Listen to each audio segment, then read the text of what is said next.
the way of Chinese society, of Indian society. It's something very peculiar to Europe. The sense that we have something to learn from outside is integral to the European genius, right?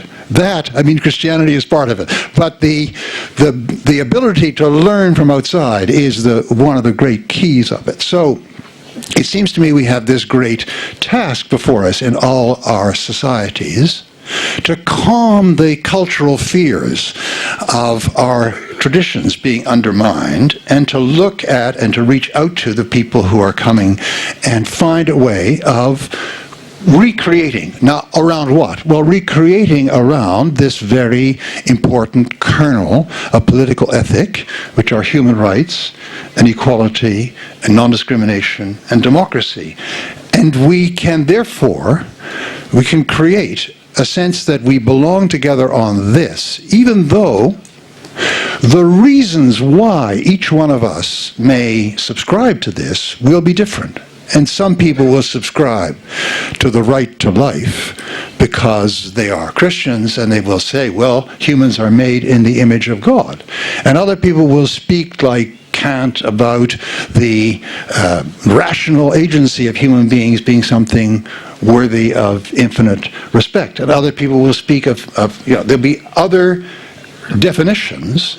The idea that a modern democratic society could run and hold together around this ethic on a single justification, profound justification, is a very deep illusion. So we have to have, in other words, we have to think of our societies not simply as Christian societies. So that is, I mean, I think I agree with Professor Reale, but the stupidity of denying that in our history, which I think shows the rather pettifogging mentality of a lot of politicians in Europe who are peddling notions of laïcité and so on. But I mean, see beyond that and see the actual challenge to our solidarity. And we see that this has to be grounded on a plurality of possible bases and foundations, and we have to be able to come together on that. In other words, the understanding the other and talking to the other is absolutely integral to our survival as democracies. Now, there's the other challenge, which is to solidarity, which is the challenge of increasing individualism, of increasing focus on economic prosperity, of increasing focus on my own ambitions and so on, which is beginning to threaten solidarity in many Western countries. It is horrifying to me to see the debate in the United States over health care because of the utter lack of sense of solidarity of so many people. You told them, well, there are 40 million people without health care, and they'd say, well, so? That, to me, if that's your reaction, you have lost the very basis, I think, of what a modern democratic society is. So how do we, in the face of this kind of individuation, recreate a sense of solidarity?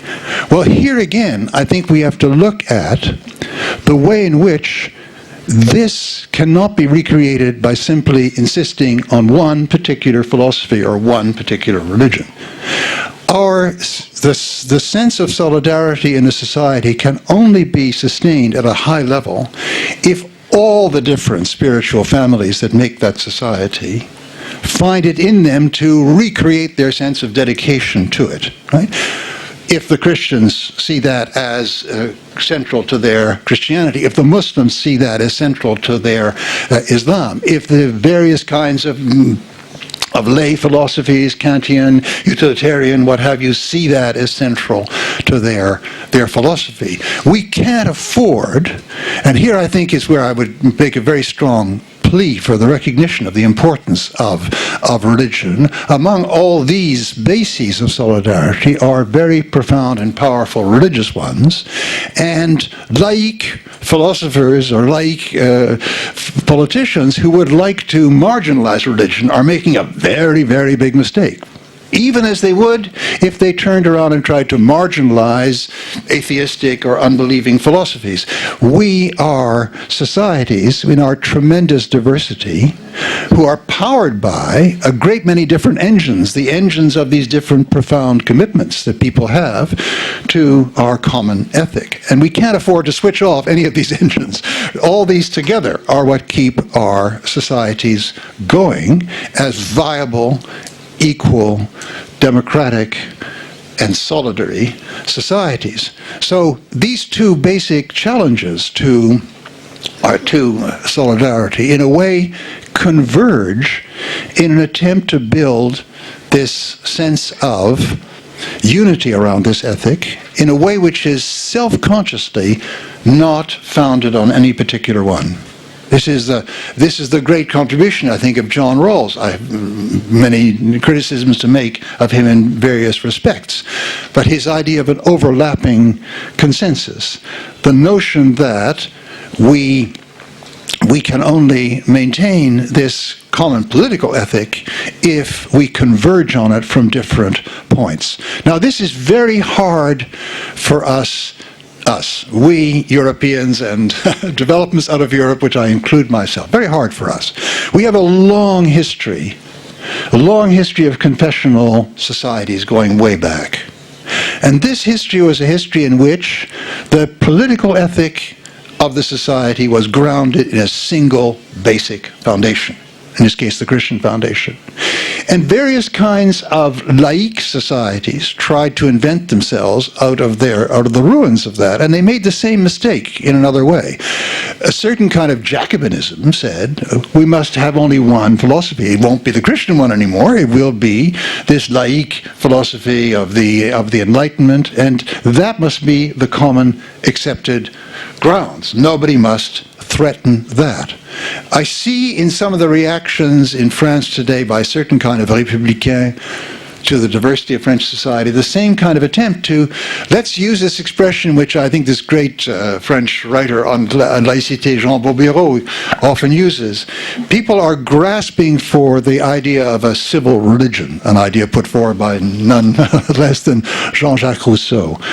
Well, we can't have a civil religion anymore. We can't have a civil religion around God. We can't have a civil religion around laïc and the rights of man. We can't have a civil religion around any particular view.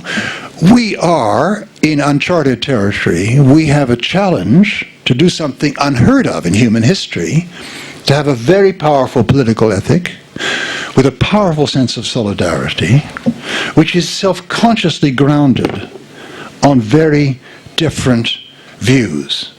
And this can only succeed if we vigorously exchange with each other in order to create the kind of mutual respect for these different views which otherwise disappears. And when I see, I'm horrified in our society as well as yours, at the advancing force of Islamophobia, which attempts to take this extremely complex and varied history of Islam and reduce it to a few simple slogans, that kind of utterly ignorant stupidity, I mean, there's no better word for it, is not only a crime against truth, against the spirit, but it's also a dagger pointed at the heart of our modern democratic societies. But that goes for any kind of utterly dismissive view of the other. I very much agree with Professor Amato that, atheists need to talk to believers, and believers need to talk to atheists. They're only going to even come to understand what their own philosophy is about if they do that. But let's leave that aside as a necessary spiritual exercise. This kind of exchange is crucial for the health of the kind of society I am describing. It is one with a strong political ethic, self-consciously based on very different foundations. We'll only hold that together if we talk to each other, if we talk to each other with openness, if we talk to each other with frankness, and with a certain sense, precisely, of solidarity. And this, I think, is what we're forced to do. It's not what we like to do often. It's not what we ever did do. If we keep looking back to our Christian roots and we're stoking them up, I agree it's very stupid to have denied it, but you won't live on your Christian roots. You'll live on your ability to create this ethic, recreate this ethic and this solidarity from all the different roots. Whatever the Constitution says or doesn't say, that's the challenge. And I say this